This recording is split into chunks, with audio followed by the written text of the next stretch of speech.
welcome to the Greater Purpose Podcast. Today, I'm excited to have Allyson Mantey on our show. Allyson is our CSM at the gym, Greater Purpose. She's been with us for, is it a year yet? It's no, not quite. Yeah, just Close. about. I mean, 2020, 21 is kind of a jumble of Like 2 years in one. Yeah. Your role is basically ensuring the members' success and keeping everything on track with our systems. So super appreciative of you. And when did you start actually working out with us as a gym? It's actually a year before. We were here for the winter, and so I think kind of November, December, January timeframe, I came to Greater Purpose. It might have been CrossFit Cameras at the time, actually, Yep. and worked out for about 3 months before we were off adventuring again. Yeah, you like to adventure a lot. Yeah, our affiliate is CrossFit Cameras, still is, but our big umbrella is Greater Purpose. For those that you don't know, you mentioned adventuring, right? We know that you and your husband, Steve, like to adventure. You do real estate, you sail, you have a dog. Talk to us a little bit more about that. I know it's a lot to unpack in the introduction. Where do I start? Yeah, I guess the adventure part. We love anything adventure. So if we're not here, you probably will hear us talk about being away, sailing, being close to water.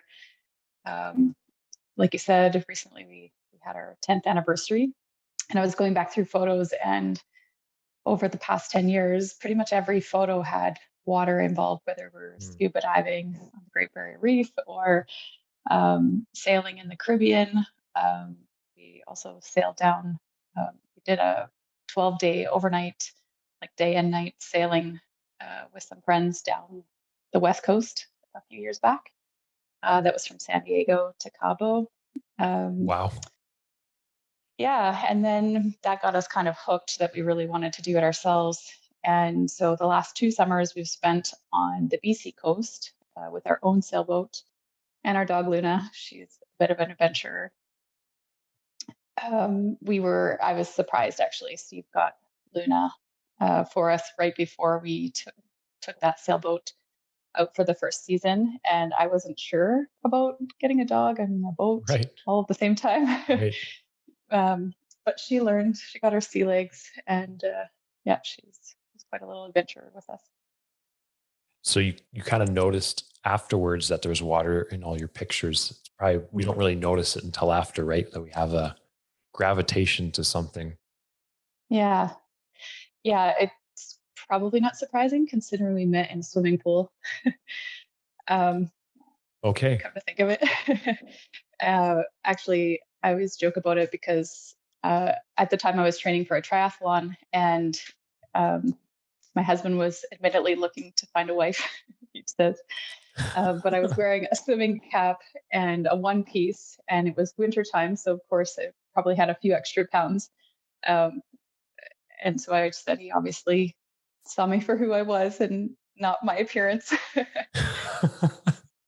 So, yeah, I guess we can kind of get right into that. You exercised quite a bit before, right? And you're a very driven person. Like, you've been in the corporate world, you're into real estate now, adventuring. But you reached burnout because of it, correct? That's true. Yes. I wouldn't be who I am today for sure if that hadn't happened. But yes, I reached a level of burnout and feel very fortunate to have come through it and used it to become a better person. But if you want, I can go back to the kind of that time in my life when that was happening and kind of explain how that happened. So before you start, I think burnout can be a term thrown around a lot. And obviously we're not registered psychologists or anything like that, or counselors. But what is the actual definition of burnout? How would someone know they're on that path? Well, it's interesting because I actually was thinking about this. I don't know if my experience is the same for everyone, but I can say how I felt and how I feel like anyone who's shared with me that they're feeling burnout has some similar, I guess, feelings or symptoms happening. For me, I was tired, but it was more than just tired. I was like physically exhausted, feeling like I was spinning my wheels, that, I was um, not able to do the things that I like you said, I enjoyed working out quite a bit. I At the time that this was all happening in my life, I had just run 2 half marathons. The previous year, or year and a half or something, I had done like 4 triathlons. Um, I was working out quite a bit, but I started to feel like I couldn't work out. Like Hmm. I didn't have the energy. My muscles just wouldn't wouldn't do the work. Um, and I know some symptoms that I have a few others. There may be a cross between like depression and burnout, but I think the difference for me was that because I was emotional as well, because I was so exhausted. And I think it's just reaching that point. Um, so burnout might be like the end point. And I can exactly remember when it happened for me. So this is back in 2013. And so prior to that, my husband and I got married in 2011. That following year, like I said, I had trained for 2 half marathons. They were a week apart, which is dumb. Don't ever do that, especially for your first.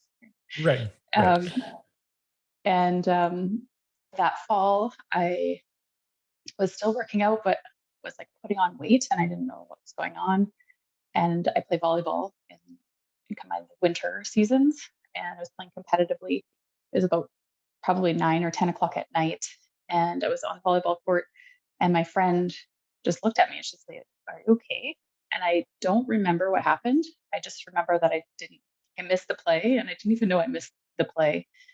And I think I probably just blacked out a little bit. I don't know, but that was kind of like the turning point for me. I knew something wasn't right. Um, and now when I look back on it, I don't even know how I was on that court because um, I wasn't sleeping. Like I probably got 4 or 5 hours of sleep a night. I was working 60-hour weeks. Like you said, I was in the corporate world. I was working at the time for a large oil company, and you know, pretty demanding work. And at the same time, my husband and I had our real estate business on the side. We actually had a suite in our basement, plus uh, 3 other rentals not in that town, which is even more challenging. And I don't even know what else I was doing, but I have no idea how I had enough energy to do the Hmm. things I just listed for you.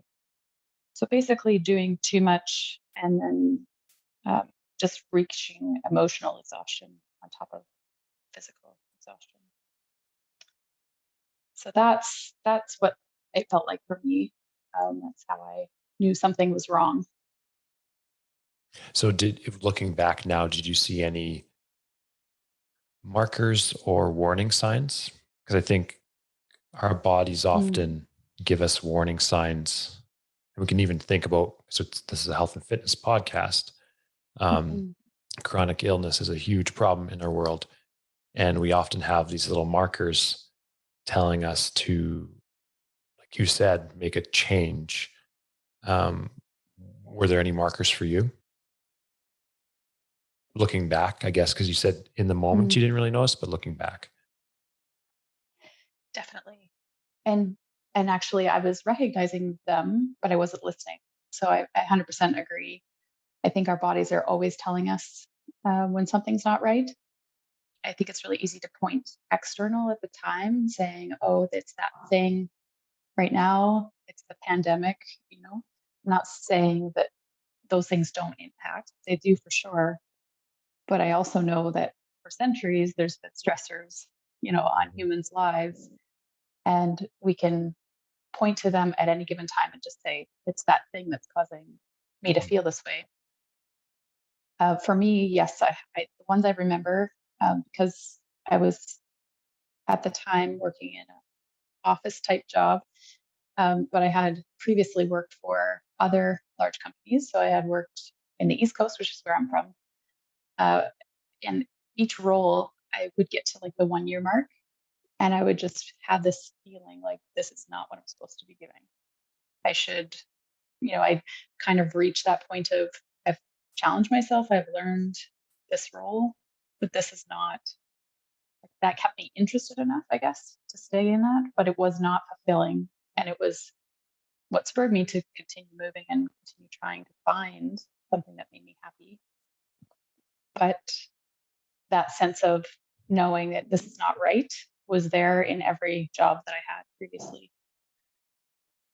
So those things and all the things I mentioned about being tired and exhausted, they were happening in previous times in my life, but I would just push through it.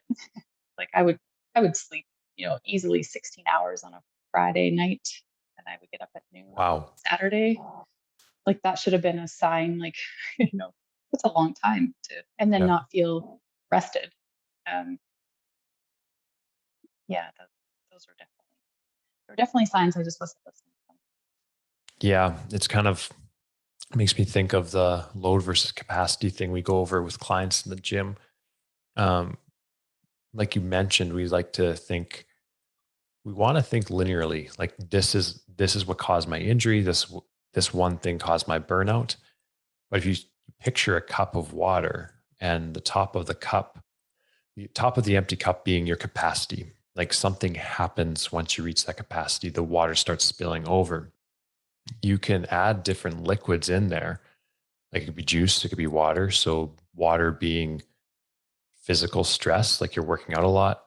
Mental stress could be your orange juice pouring in there, and you mix this all up, and then soon you get near this capacity. But we like to think it's just this one thing. We want to tell ourselves a story, but our bodies our bodies don't really recognize the difference between stressors. Sometimes they're just stressors, right? Right. Definitely. Yeah. And so that actually was one part of the turning point for me when I realized that I was burning out is, and the first thing I would recommend to anyone who's feeling any of those symptoms is to ask for help. And so my story about how I changed, that burnout story, was my first step was to go to my doctor.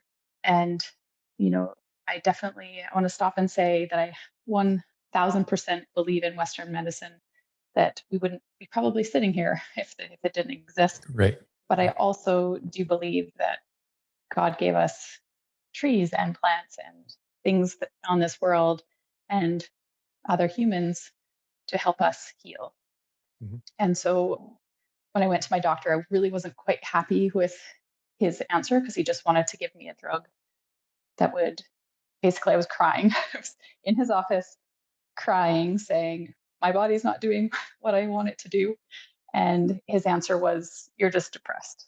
And I, again, don't think that it's always the case that you can say no, that you don't want to take that drug. But I felt in my heart at the time that I was crying because my frustration, not because I was so down and depressed. And so I left his office and booked an appointment with a naturopathic doctor. And that's when I told her this whole story about how my life had been recently. She asked me, do you know how to relax? Mm. And um, so that began the journey for me. At the time was like, yeah, stop putting all these stressors, the orange juice in your cup. Um, Try to do something that's going to take away. And at the time, that for me is stop training for races. Mhm. Learn to do exercise, move your body in a way that's relaxing for it. Because for me at the time, I think working out was just, it was like that last little drop in the cup. It wasn't that the exercise had caused um, me to burn out, but because everything else in my life was stressful too. Um, it just was that thing that I could control, and I could change that right away. So it wasn't easy, but I took up yoga. Hot yoga was really nice. What was the most difficult thing about it? Was it that this is someone you became or started to identify as? So without Mm. this busyness, this athletic pursuits, this determination, you're not the same person? Yeah, I guess probably because I had always been active. I know how being active helps me mentally. It definitely was my like pressure relief valve, and I felt if I didn't sweat, then it wasn't working out. Right. Um, and maybe there's some fear there too. Like if I stop, am I going to put on a bunch of weight? I know that's not good either. Definitely was brought up an active kid, Mhm. and the importance of activity was there growing up. So maybe there was some fear if I stop this that that would happen. Um, but it definitely didn't. It's funny. Like as soon as my body realized like I was taking care of it, so many things happened. The other thing I want to say, so if I was to give three pieces of advice to Yep. anyone who's feeling burnt out, the first one, like I said, get help, however that is. If it's talking to a friend or talking to a doctor or a therapist or anyone, just help, get help.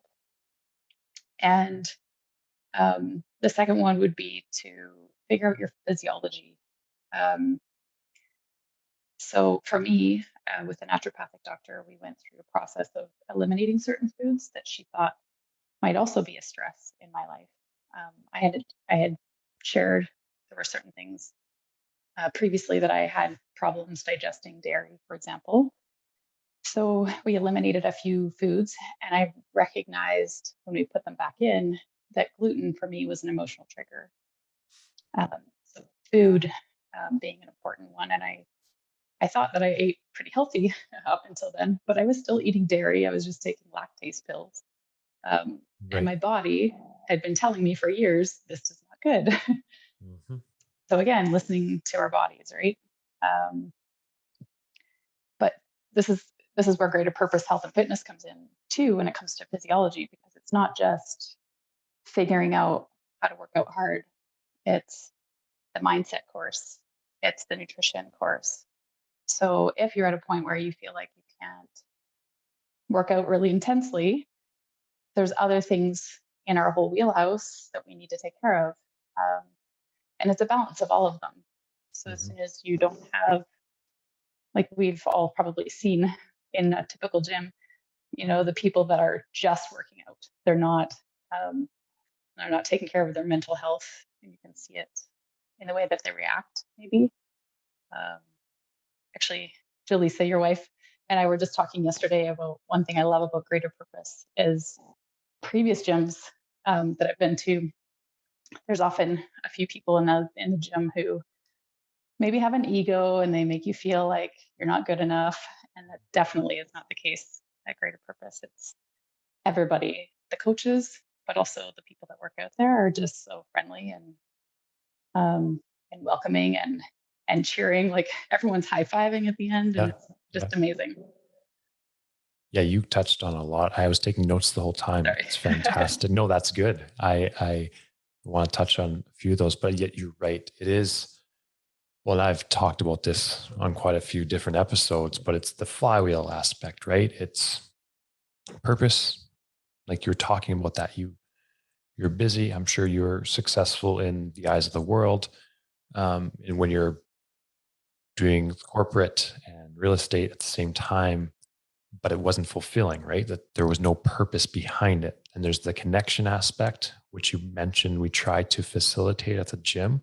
Like we are made for connection. We need to be in connection. It's so bad when we're not. Like there's places in the world, I'll say it again, the blue zones of the world where they actually show it's a combination of all these things why they live so long. So purpose, connection, faith, the spiritual aspect, physical activity, um, and then the mental health, and they all play on one another.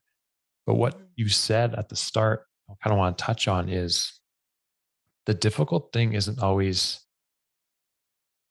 the difficult thing. So what I mean by that is when you are working so much and exercising a lot, and again, in the eyes of the world, that's difficult. But that probably was a lot easier for you to do than actually physically rest, physically battle those thoughts in your heads. That's okay to rest. It's okay not to exercise so much. It's okay not to be working so much. So I think that's where we start to get it backwards is what's difficult for one person isn't difficult for another. 100%. It's so easy to be busy. I think if there's a pandemic of anything, it's people trying to just busy themselves out of their minds. They don't have to think about anything. They don't have to fix anything or change anything. Doing all of those, like the hard stuff is working on yourself, figuring out what do I really want in life? Mhm. What's going to make me happy? So that, yeah, that goes back to the purpose, which is on the flywheel. So I'm of the belief that we won't know our purpose while we're still on this earth. Like that's too big a thing, right? Like there's too many Mhm. connecting points that we just don't know. So people relax about that. You don't have to know your whole purpose, but we have the ability to be purpose driven and find purpose in things. And we are kind of built with different gifts and passions to do certain things. So how did you begin to find what you're passionate about and what fulfilled you and what gave you meaning? That was actually the third thing I was going to mention of Okay. the three things that I would Yeah. recommend. So I remember one of the days. So these are pretty dark days in my life. I think when I think back at them, and like literally dark. Like it was the winter time, and I was in my office. I had no window, so I had lots of time to myself when I was doing my work. But I would have moments of like, okay, how do I get myself out of this room? I felt like it was a prison, really. And this one day, I took my whiteboard and I wrote, and I'm not an artist, but I started drawing pictures of everything that I love to do. And um, that's one thing at the moment I didn't realize it, but by doing that, it was really clear that it was all coming from me. Like there was no one to influence me. All those things like were pictures of planes and dogs and um, what else I drew? Um, palm trees and beaches and water and sailboats and all the things that make me happy. And incorporating just a little bit each day or each week. So one thing I started doing was teaching, because one thing that I also am passionate about is sharing. If I have something that I feel like would help people, this is why I'm sharing today, is I feel like if I could help one person, if it's around burnout or whatever it is.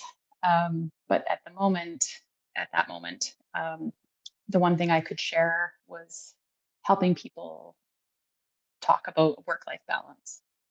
And it was actually a version of the flywheel. And so I set up lunch and learns um, for my corporate. It ended up being mostly women who came to them.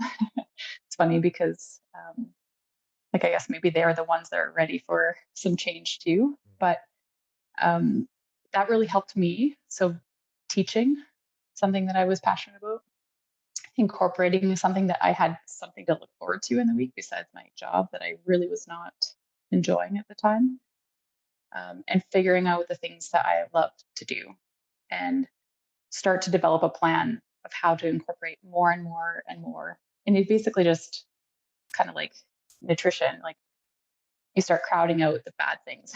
So I all of a Yep. sudden didn't Add have the time good. for my job, and I had to get rid of my job.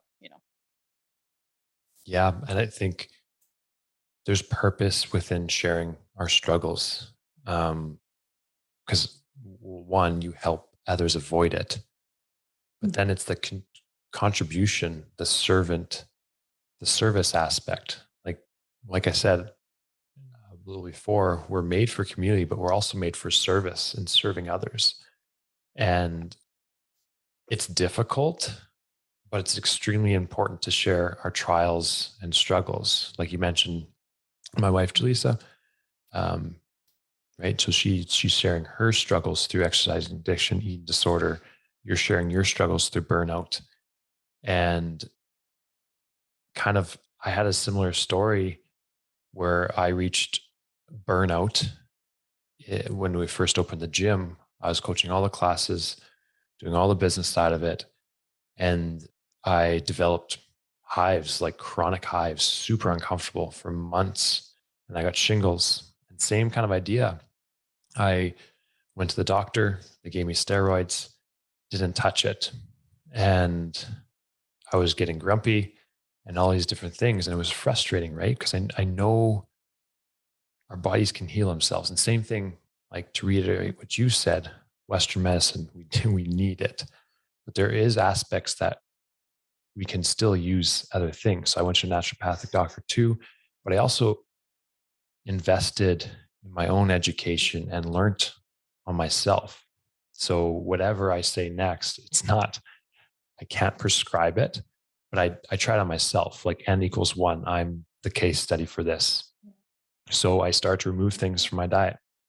And if I have a lot of wheat, if I have a lot of dairy, and I'm not demonizing food because people can have different food, it affects me. But it also affects me to be on my phone too much, which everyone, I know that one affects everyone. And then I started to do ice baths. I started to do sauna.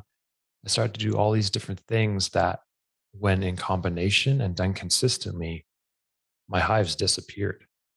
And I can actually tell when I'm getting stressed or if I'm even getting sick, I get hives. And it's like a warning sign. And I think we need to become more conscious of the warning signs. And I sometimes feel bad because I know people don't know what it feels like to feel good. So they don't actually know what those warning signs are. So to go full circle, sharing of our struggles, that's essentially what, when I start a business, it stems from a struggle or it stems from something I've experimented with. And that's when there's meaning and purpose and fulfillment in it because it's close to you. Don't just do things for outward success or what people define as success. Do it because you have a connection to it and you're passionate about it. Yeah, there's so much in there that you said. It all resonates with me. Um, I actually did that as well. I didn't mention that, but one of the things I did when I was kind of reached that burnout is I was educating myself by maybe a little bit too much Googling of certain Yeah. ailments. They call that. It's you're being your own doctor. Dr. Google Yeah. doesn't always tell you the right things. But I ended up finding it was a health school. I ended up a certified health coach out of the program. But the program was more to help you. So you spend the first 6 months coaching yourself with peer coaching and learning different, you know, eating options, different workout options, um, different alternative doctors, having conversations about the n equals one. Like, you know what, this worked for one person, and the one thing that I came out of that knowing for sure, they call it bio individualism. Mm.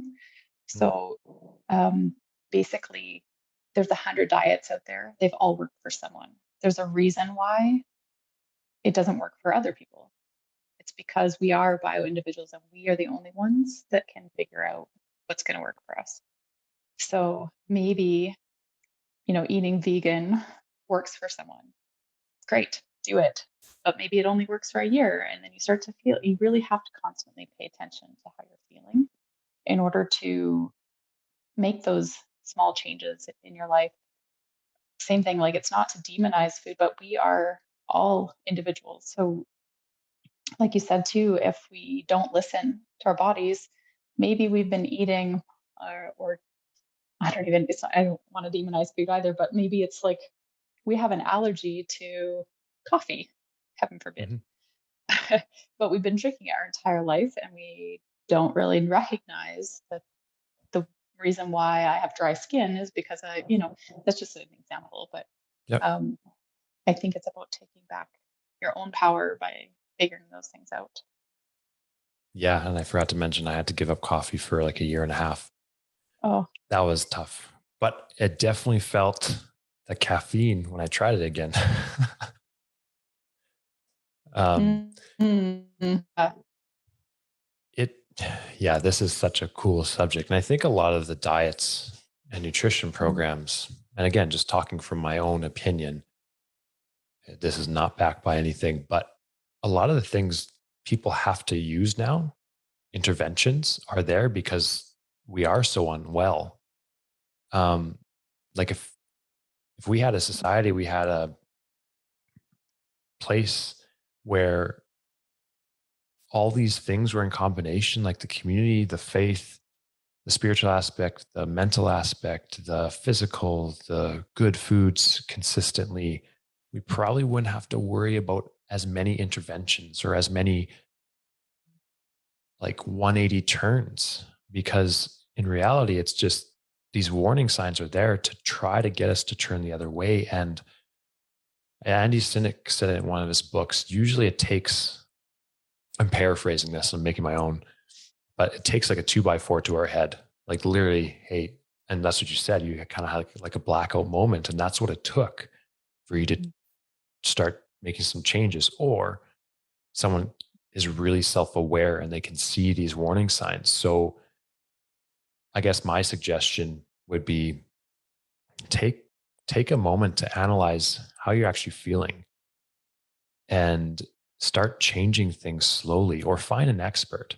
Find someone who's devoted themselves to understanding these things and can help you, guide you that way. Um, you can probably hear from my voice, I'm pretty passionate about this, but no one is responsible for your health but you.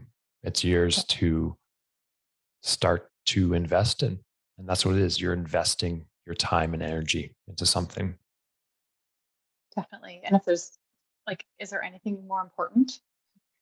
Truly, if you don't put the oxygen mask on yourself first, like so many people, it's really easy to say, oh, I have to go help that person move, or I have to go help my children do XYZ. But if you don't take care of yourself, it's interesting. I've seen this happen so many times where in relationships, even if someone's not taking care of themselves, it's not just their health that's failing for a relationship. If you're willing to spend the time that it takes to take care of yourself, then does someone else, like there's some sort of emotional equivalency there. It's like Mm-hmm. if you're not going to take care of yourself, I'm not going to put the effort in to be a good, you know, sister, brother, friend, there.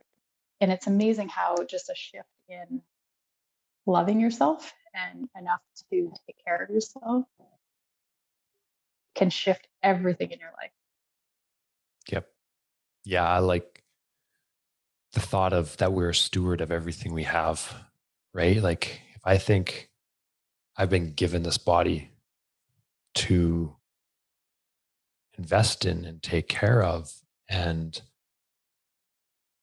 but it's not mine to keep, right? I'm not going to be in it forever. Then I should be a good steward of it and invest some time in there. And kind of to switch the question a bit. So success is a hard word to define. And I think it depends on what people, well, if it's narrative, what success is. So I think predominantly the narrative would be it's money, it's um, accumulation of, I don't know, certifications, medals, whatever else. It's how people look up to you, or it's how much knowledge you have. But what happens is we start to get stuck in this circle thinking that this is what defines us as a human. But then it's like the golden handcuff thing. It's we put ourselves in a position where we're in these gold handcuffs, like they're expensive, they're beautiful, but we can't get out of them. And we feel trapped. And then we're on this journey trying to retire with all these things, but then we realize that we missed our whole life. So again, like you would be working a lot of hours, and in the corporate world, I'm sure that would have been a definition of success, and you're doing real estate. So how did you switch from the mindset of that being success versus sailing and enjoying each day for what it is? How did you switch that mindset? Oh, wow. I just got goosebumps because it's been a while since you were just describing it. And that was exactly how I felt when things were going sideways. Like, I don't know. I mean, a huge thing that happened, obviously, is that I got married at that time in my life. So that was Mhm. a shift in perspective of what value was in my life. And I didn't talk about this part, but because it sounds super ego, but my whole goal in my 20s was I want to be a manager and I want to make six figures by the time I'm 30. That was I'm going to go do it. And I did it by the time I was 29. And yeah, I didn't have a husband. I was, there was definitely some aloneness feeling by not being able to share what I thought was success. And when we met, I realized there was so much more to life. All the things I love to do, travel. I didn't have time. Maybe that is what burned me out, because before I had time to work out and do my successful job, and I was happy enough, I guess. But then when I realized what true happiness was, is sharing that my life with someone else, that was like, you know, the thing that filled up my cup, but then it was too full. And I realized of all these things that I do in my life, or I could do, having a big house was not important. We recognized really quickly in our relationship that of the whatever 2,000 plus square feet, we spent our time in the kitchen, living room, and bedroom, bathroom. So we need like maybe 1,000 square feet. We loved traveling, but we didn't have as much time to do that. And we wanted to figure out, how do we get more of that? What could we do? What kind of jobs could we do? We talk about that all the time. So I think it's really important to have a partner in making that. Like, you need to support each other in making that change and that shift. But for me, it was the 2x4 in the side of the head that was right. You know, you're making this money, you've got the job, you've got the house, you've got the husband now, and if you're still not happy, like what do we need to do to shift it? And it was a slow process, because that was 2013 when kind of the burnout was happening, and I didn't leave my job until 2016. But I'm happy to say that I didn't go back to the corporate world, and it's 5 years later. It wasn't easy. There's as much as I call it an ego thing, like there is a bit of pride that's lost with thinking I had to leave that job that, yeah, I could have worked there for the last 5 years and killed myself. I probably had a lot more gray hair and had a lot more money, and certain problems wouldn't have existed. But I think that the problems that would have come from it, from health standpoint, definitely wouldn't have been worth it. Yeah, I don't know if that answers your question. no, it does. Absolutely. It really, really does. I want to congratulate on your courage though. Like that's hard to do.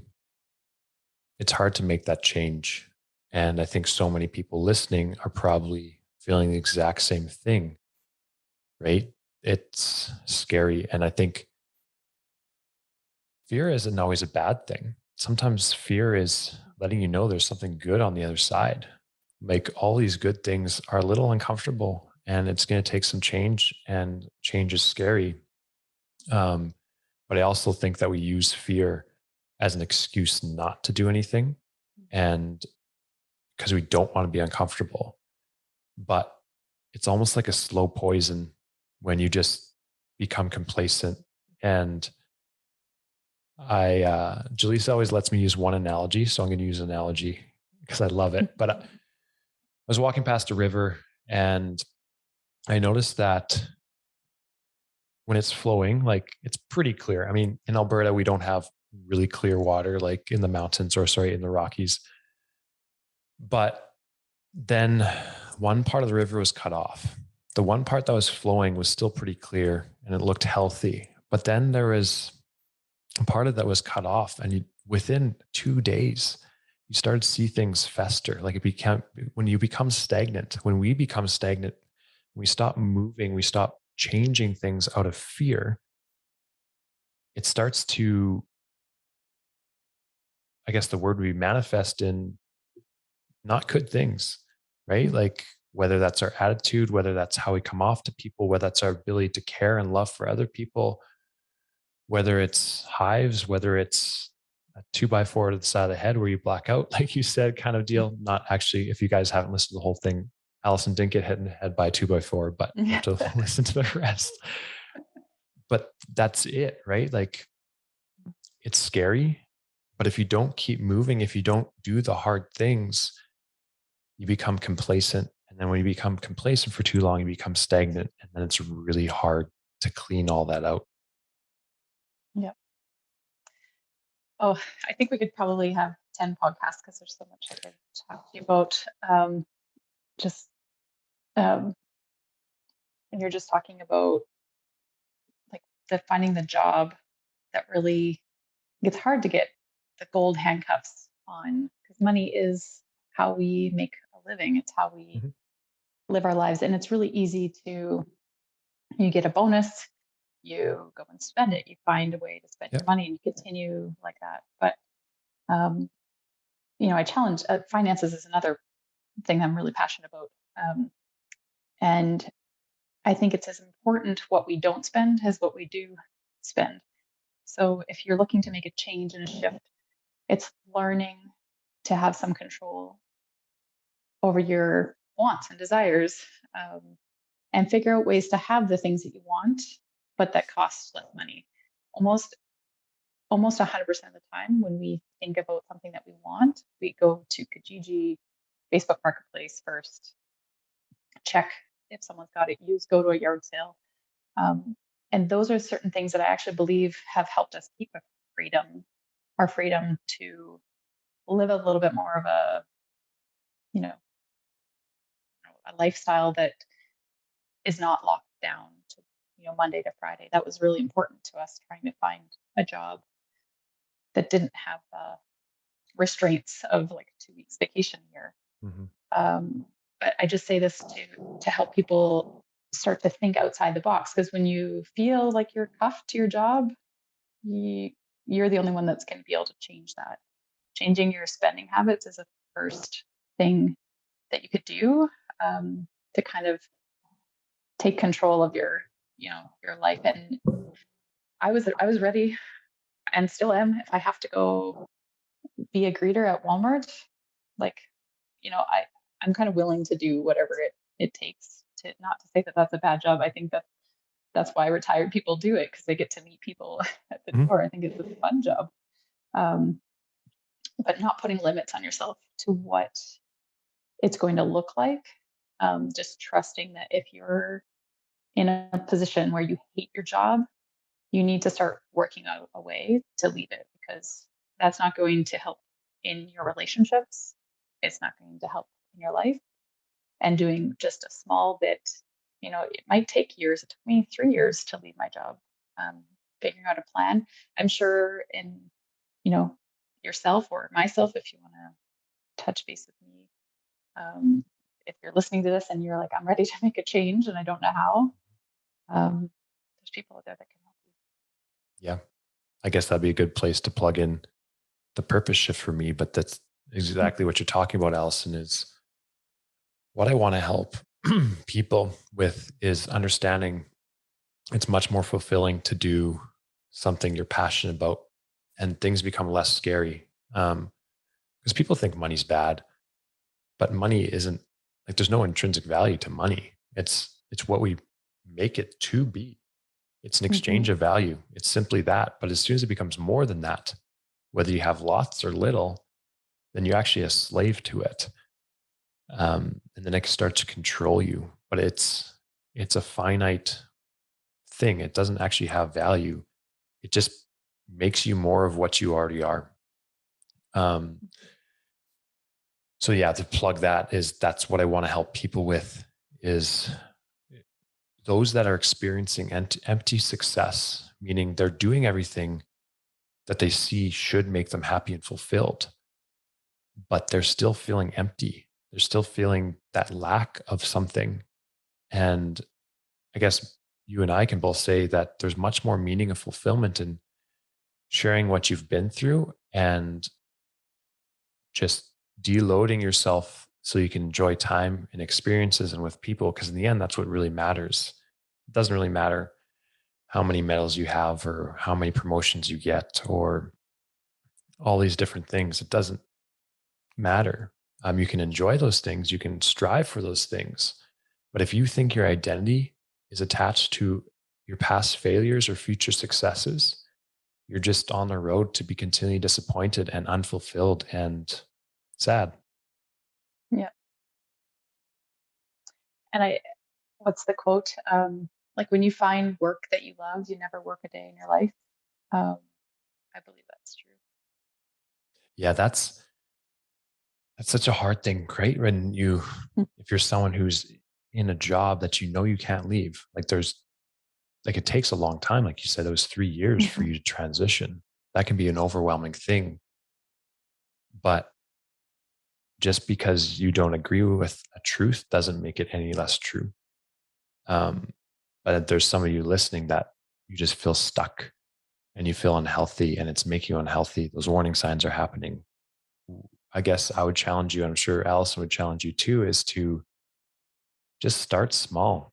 Write something like Allison did on your board that you enjoy doing and spend 5 minutes doing that. It doesn't have to be excessive. You don't have to give your resignation tomorrow. Just do one thing. And you mentioned it'll eventually push the other stuff out. Like add the good so Mhm. there's no more room for the other stuff. Yep. Like you said, though, I Yes. think we could have 10 different podcasts. I think we're going to do a follow up one because I want to ask you stuff about real estate too. But I think the big one today was about burnout. And you mentioned 3 tips for people: physiology, right? The individual Yep. finding someone to help you with that. Mhm. The first one, Um, go ahead, sorry. yeah, I was thinking I should probably maybe you can put them in the notes too. But first is ask for help, and second is probably your physiology of some sort is not right. It might be that you're not sleeping. It might be that you're not eating right. It might be that you're not exercising or exercising too much. Whatever that looks like for you, figuring So out. basically, Mm, like the habits and routines you have for your body. yeah, it's figuring out your body because your body is telling you this is not going good. If Right. you're reaching burnout, but everyone will be an individual in how that is affecting you and what has caused you to kind of get the 2x4 to the head. So it's you figuring that out with some help. Again, I know Greater Purpose has lots of different programs that are not necessarily being in the gym lifting weights if that's not the thing you need right now.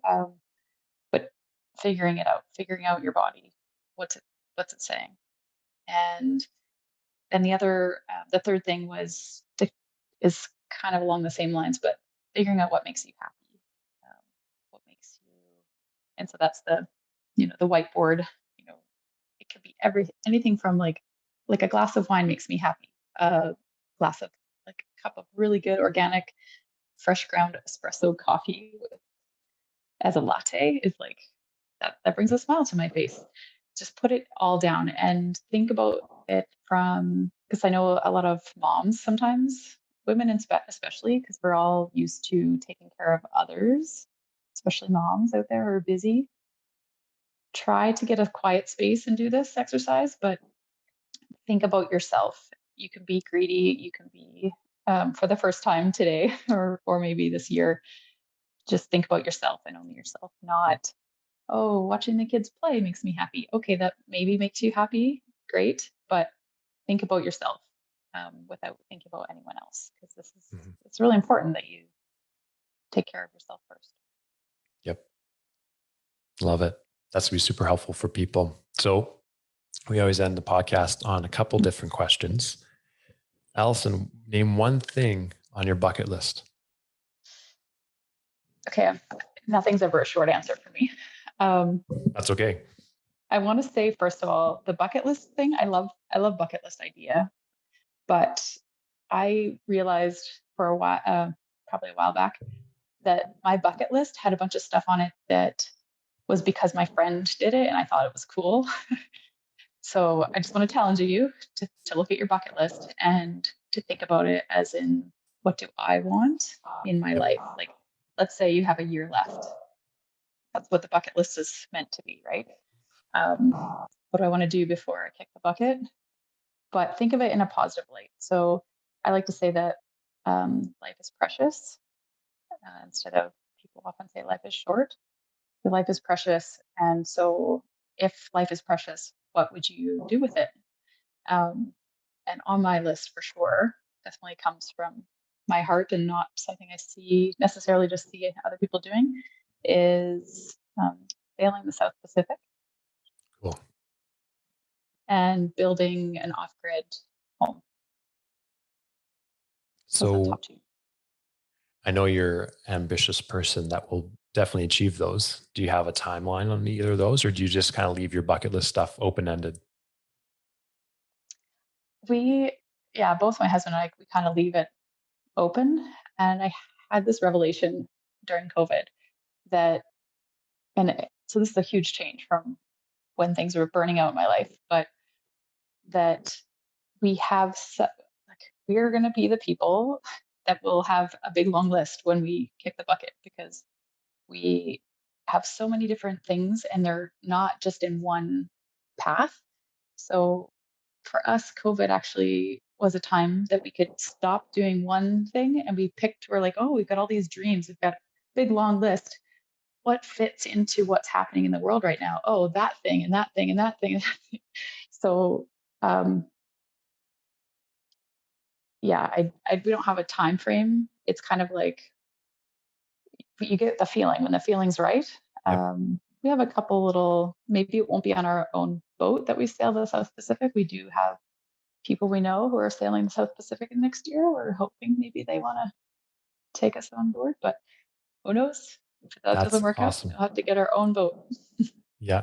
And you said something, I don't know if you realize you said it, but it's not about actually achieving that milestone. Like, it's about the pursuit of it, right? You don't need a timeline, but just pursue it in some way, shape, or form. Um, like if it's an off grid house, start finding Yeah, out what. we start watching, usually if it's a thing that we are interested in, we just start watching YouTube videos of people who are doing Yeah. it and learn from them and get excited by watching them.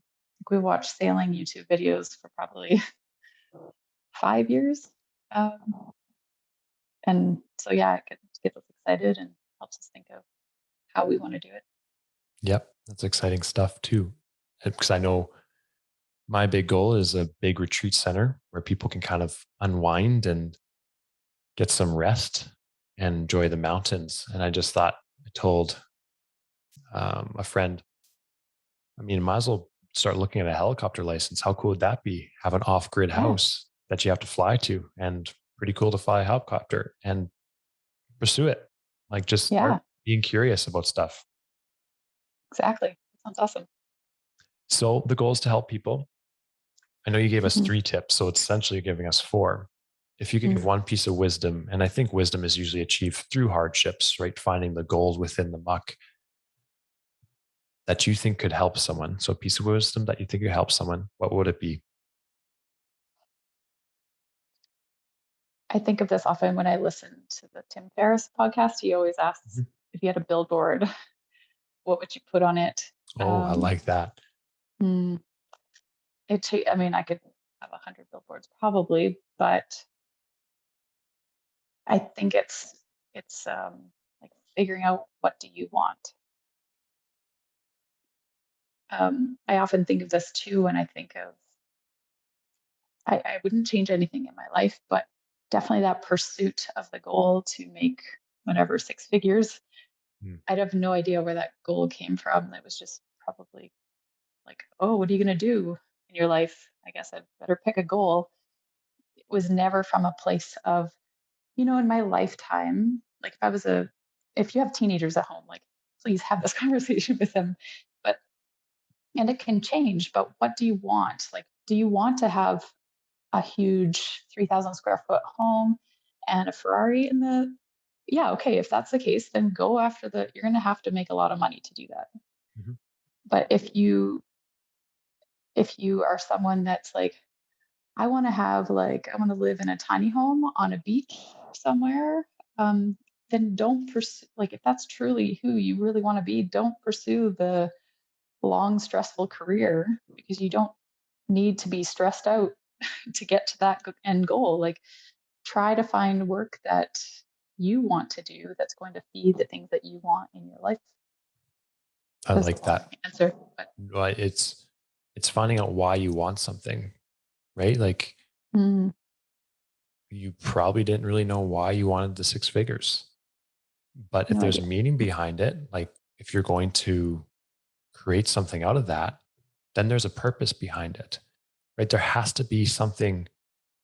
It's almost like seeing there has to be something to catch this pursuit or this dream. If you just put randomly out there because someone else said, like, I want to have this much money at this age, but there's no real meaning or purpose behind it.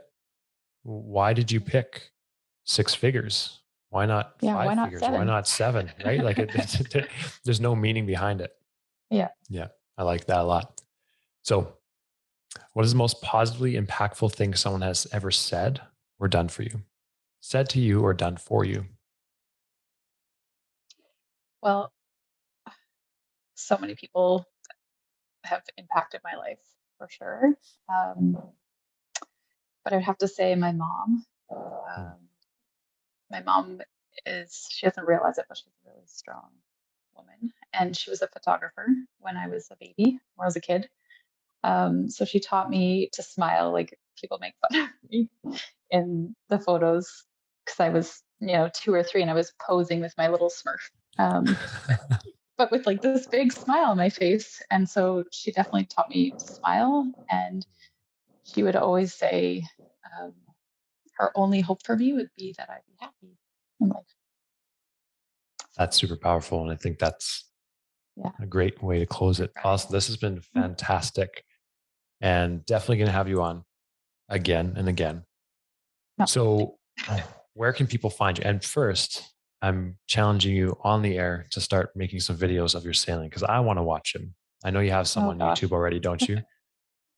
it's been a while. I'm maybe not the greatest editor, so if someone wants to edit my videos, I've got lots of content and just haven't had the I haven't made the time, I guess, to put them in full edited version. But yes, we do have a YouTube channel. We have 5 or 6 videos from when we were sailing 4 or 5 years ago, on the Sunshine Coast, and it's called Sailing the Free Life. Um, Sailing the Free there's Life. nothing new there, not the recent adventures, but you can find us there. And we're on Instagram, Ally Mantey, ALLYMANTEY, on Instagram. And maybe in the show notes, you can put my email Yep. address if someone wants to email and has any questions or wants to reach out. I'm happy to help you in your journey. Yeah. Love it. And I'll put all those Sailing the Free Life and your Instagram handle in the show notes. Thank you everyone for listening. You want to Catch you see next time. my Yes. puppy dog? Hey, Luna. Yes. So if you guys are watching on YouTube, here's Luna, part of the fam. Oh, she's having a nap. Just 1 second. Oh, Come. or Luna. Come here. Dogs are the best. Aren't they? There's a quote that says, "Be more dog." Hi, Luna. Hi, Luna. Is this the sailing adventure pal. Luna? Yeah. Yes. Yeah. We had our last sailboat was named Luna, and that's what she was named after. I love it. Well, thanks, Allyson. Thanks, Luna. We'll catch you on the next one. Okay. Sounds good.